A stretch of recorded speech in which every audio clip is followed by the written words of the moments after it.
seul geste de toi viendra mon secours.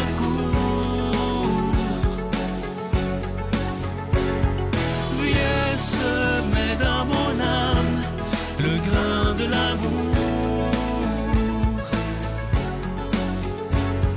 Je traverse un désert et je meurs de soif. Montre-moi le mystère qui garde la foi. Bon lundi, bienvenue à notre émission La Victoire de l'amour. J'espère que vous allez bien en cette belle journée du mois de décembre. Là, c'est vrai que ça commence à sentir Noël un peu partout. Aujourd'hui, j'ai une chronique tout à fait spéciale. Vous savez que j'aime beaucoup lire et dernièrement, je lisais un texte d'Évangile, mais qui m'a tellement... ça m'a sauté aux yeux la signification de ce texte-là, parce que vous savez, je vais revenir sur ce sujet-là sans vraiment parler de ce sujet-là aujourd'hui, c'est que vous avez été tellement nombreux à m'écrire à cause que j'ai fait quelques chroniques sur...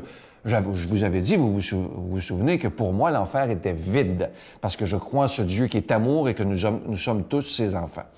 Écoutez bien le texte de l'Évangile, il est très court aujourd'hui, et là, je veux vraiment qu'on ouvre nos oreilles et qu'on ouvre notre cœur. Je vais le lire très lentement. Écoutez bien ceci.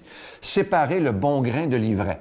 Le bon grain, c'est les bonnes herbes. L'ivraie, ce sont les mauvaises herbes. Alors, écoutez bien le texte. Il leur proposa une autre parabole. Le royaume des cieux est comparable à un homme qui a semé du bon grain dans son champ. Or, pendant que les gens dormaient, son ennemi survint. Il sema de l'ivraie au milieu du blé et il s'en alla. N'oubliez pas, l'ivraie, c'est la mauvaise herbe. Quand la tige poussa et produisit l'épi, alors l'ivraie apparut aussi. La mauvaise herbe est apparue. Les serviteurs du maître vinrent leur dire, « Seigneur, n'est-ce pas du bon grain que tu as semé dans ton champ? D'où vient donc l'ivraie, la mauvaise herbe? » Il leur dit, « C'est un ennemi qui a fait cela. » Les serviteurs lui disent, « Veux-tu donc que nous allions l'enlever, que nous allions enlever la mauvaise herbe? » Et il répond, « Non, parce que si vous enlevez l'ivraie, la mauvaise herbe, vous allez aussi arracher le blé en même temps. Laissez-les pousser ensemble jusqu'à la moisson. Et au temps de la moisson, je dirai aux moissonneurs, enlevez d'abord l'ivraie, liez-les en bottes pour la brûler. Quant au blé, ramassez-le pour le rentrer dans mon grenier. » Il y a beaucoup de gens qui pensent que ça me fait sourire, c'est pour séparer les bons des méchants. Les bonnes personnes, c'est les bonnes herbes. Les mauvaises personnes sont les mauvaises herbes. C'est pas ça, pas en toute la signification de l'Évangile d'aujourd'hui, mais pas en toute. Le bon grain et l'ivraie sont à l'intérieur de nous. À l'intérieur de chaque être humain, il y a du bon, puis il y a des mauvaises herbes, hein, parce qu'on est des êtres humains. Vous, comme moi, on est pareil. Il y a personne qui peut dire « Oh, moi, je suis parfait. » Ça n'existe pas, ça. OK? Des gens qui font pas de péché, ça n'existe pas non plus. Alors, on va arrêter de s'envoyer en enfer les uns puis les autres, là, parce que des erreurs, on en fait toutes. Et aujourd'hui, Jésus nous dit, c'est ça qui est passionnant, qui me passionne dans ce texte-là, c'est que comme je vous disais tantôt, le bon grain et l'ivraie, c'est en nous. Donc, quand on va mourir, qu'on va arriver devant lui, le Maître qui est Jésus va simplement dire à ses anges, prenez les mauvaises herbes de Sylvain, par exemple, mettez ça en botte, jetez-moi ça en enfer au feu. C'est ça qui va en enfer. Ce sont nos péchés, pas nous. Vous comprenez ce que je veux dire? Et c'est ça qui est important. Et ensuite, il dit à ses serviteurs, prenez le bon grain et mettez-le dans le grenier qui est le ciel. C'est simple. Alors, prenons le temps aujourd'hui de réaliser que comme êtres humains, nous sommes tous des gens fragiles. Nous avons des bonnes choses en nous, mais nous avons aussi de mauvaises choses en nous. Et quand on arrivera devant celui qui est le maître de l'impossible, celui qui est le prince de la paix, et ce Dieu qui est papa amour, il va dire, comme je vous disais tantôt, prenez les mauvaises herbes, jetez-moi ça dehors, jetez-moi ça dans le feu, mais apportez-moi le bon grain. Dans le fond, ce que Dieu regarde en chacun de nous, c'est ce qu'il y a de beau et de grand. Le mauvais herbe, ça ne l'intéresse pas. Mais avez-vous remarqué dans le texte qu'il dit « laissez-les pousser ensemble ». Faut pas oublier ça, parce qu'on est fait de bien et aussi de moins bien en nous. Notre Père qui es aux cieux, que ton nom soit sanctifié, que ton règne vienne, que ta volonté soit faite sur la terre comme au ciel. Donne-nous aujourd'hui notre pain de ce jour. Pardonne-nous nos offenses, comme nous pardonnons aussi à ceux qui nous ont offensés. Et ne nous laisse pas entrer en tentation, mais délivre-nous du mal, car c'est à toi qu'appartiennent le règne, la puissance et la gloire pour les siècles des siècles. Amen. La Victoire de l'amour vous invite à venir vivre des moments inoubliables en Italie en compagnie du Père Michel Marie, Christine Michaud, Miguel Padilla et Sylvain. Nous visiterons Venise, Padoue, Florence, Sienne, Assise et Rome, la ville éternelle. Célébration eucharistique avec le Père Michel Marie. Nous assisterons aussi à l'audience générale avec le Pape François au Vatican, du 2 au 13 juin 2024, avec Spiritour au 514-374-7965 ou 1-866-331-7965. Je suis tellement content de vous présenter ce magnifique cadeau du mois de décembre, une belle exclusivité de la Victoire de l'amour. Il s'agit du bracelet du réconfort. Vous le voyez à l'écran présentement. Et il est en acier inoxydable, donc il ne ternira pas. Il est également ajustable. Il est autant pour les hommes, pour les femmes. Et je sais que les jeunes vont beaucoup l'apprécier. Et ce qui est écrit sur le bracelet, c'est pour ça qu'on l'a appelé le bracelet du réconfort. Il est inscrit « Je suis la lumière du monde ». Et parfois, quand ça va pas dans nos vies, bon, évidemment, ce bracelet, il est déjà béni, mais quand ça va pas dans nos vies, il s'agit de, ce n'est pas magique, il s'agit de regarder le bracelet, simplement se rappeler que dans nos moments plus difficiles, nous ne sommes pas seuls. Je vous donne l'adresse en vous rappelant que vous le recevrez avec un don de 25 $, si vous en voulez deux, avec un don de 40 $. Et je vous donne l'adresse, la Victoire de l'amour, case postale 120, succursale Boucherville à Boucherville, le J4B 5-6, je vous la redonne, la Victoire de l'amour, case postale 120, succursale Boucherville à Boucherville, le J4B 5-6. Également par téléphone, par carte de crédit du lundi au jeudi de 8h à 17h dans le 514-523-4433, 523-4433 ou sans frais le 1-888-811-9291, 1-888-811-9291 et aussi sur notre site Internet qui est une façon très sécuritaire, rapide et efficace de faire votre don, le www.lavictoiredelamour.org. Alors, je vous rappelle ce magnifique bracelet, le bracelet du réconfort qui est en acier inoxydable et également le cadeau de novembre est toujours disponible. Il s'agit de ce beau pendentif de la lumière divine qui est en cristal tchèque, ça vient avec la chaîne également et ce bijou, il est également béni. Merci de tout cœur de ce que vous ferez pour la Victoire de l'amour en cette période de Noël.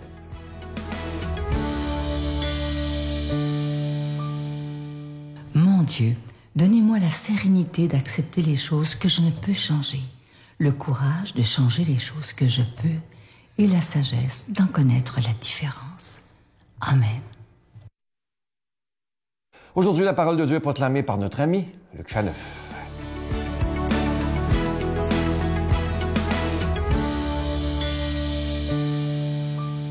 Bonjour, merci de votre belle fidélité début décembre.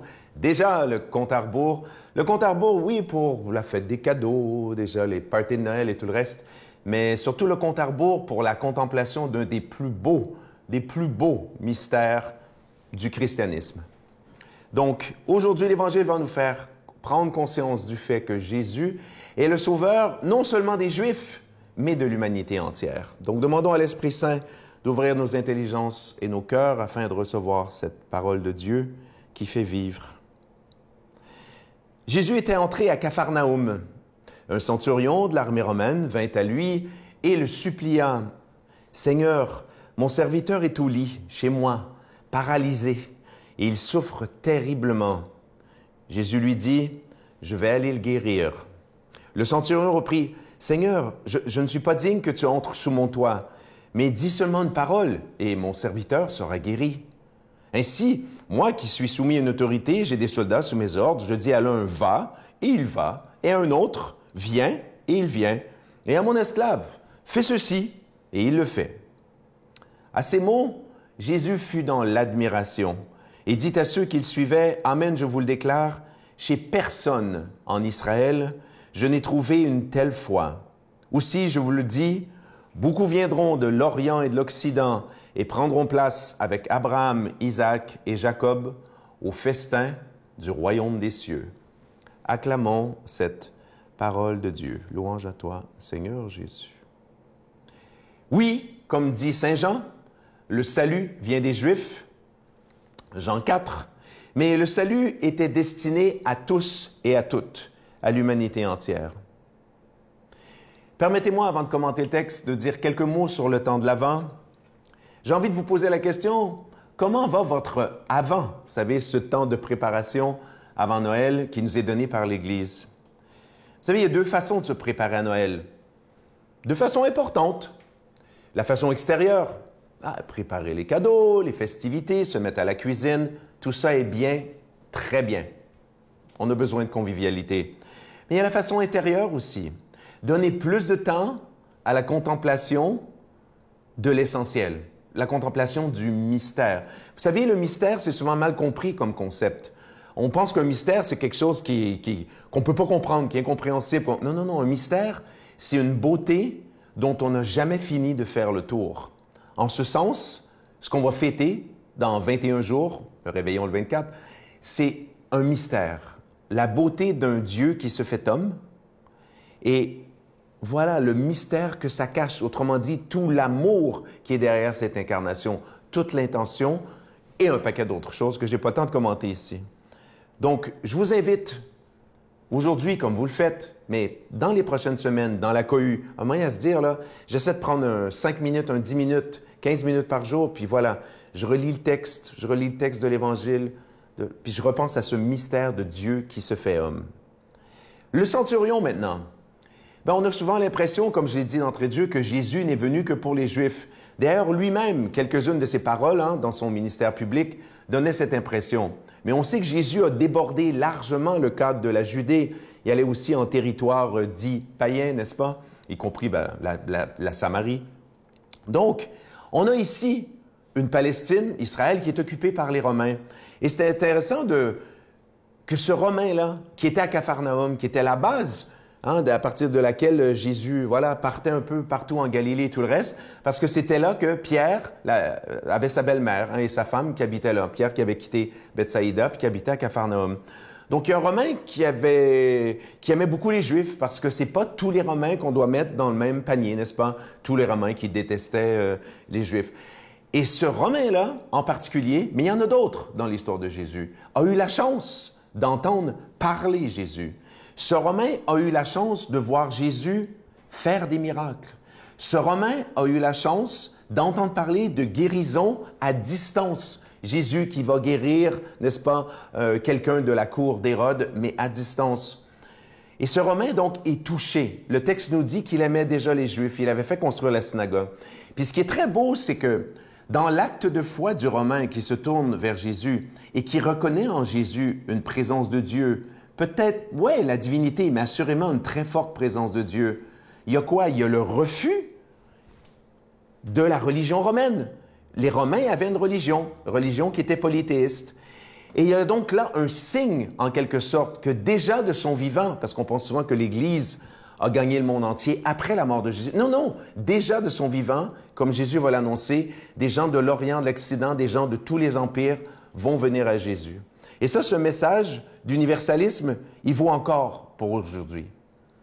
Demandons à Dieu de nous bénir, lui qui est Père, Fils et Saint-Esprit. Bonne journée. Je vous salue Marie, pleine de grâce. Le Seigneur est avec vous. Vous êtes bénie entre toutes les femmes, et Jésus, le fruit de vos entrailles, est béni. Sainte Marie, Mère de Dieu, priez pour nous pécheurs, maintenant et à l'heure de notre mort. Amen.